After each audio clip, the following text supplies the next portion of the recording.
Την πρώτη φορά ήταν σαν να είχε αρπάξει φωτιά κάπου μέσα βαθιά, κάτι μες στην ψυχή μου. Κοιτούσα τις φλόγες και αυτόν τον αέρα μακριά να αλλάζει αργά τις σκιές της ερήμου.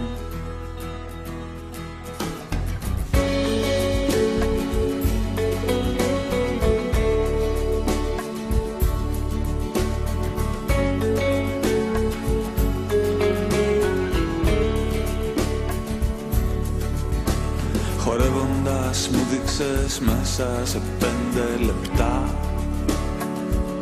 τι θα πει πουθενά και πως χάνεται ο χρόνος.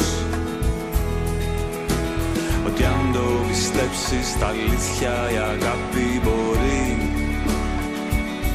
ότι αν αφαιθείς σ' οδηγάει ο δρόμος.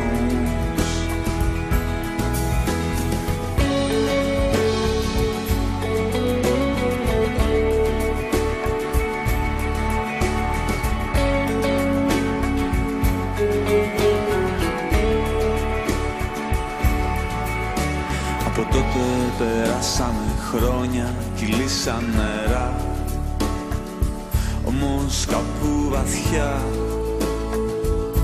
η φωτιά καίει ακόμη. Λυπάμαι που έφυγα εκείνη τη νύχτα κρυφά, βιαστικά και χωρίς να ζητήσω συγγνώμη.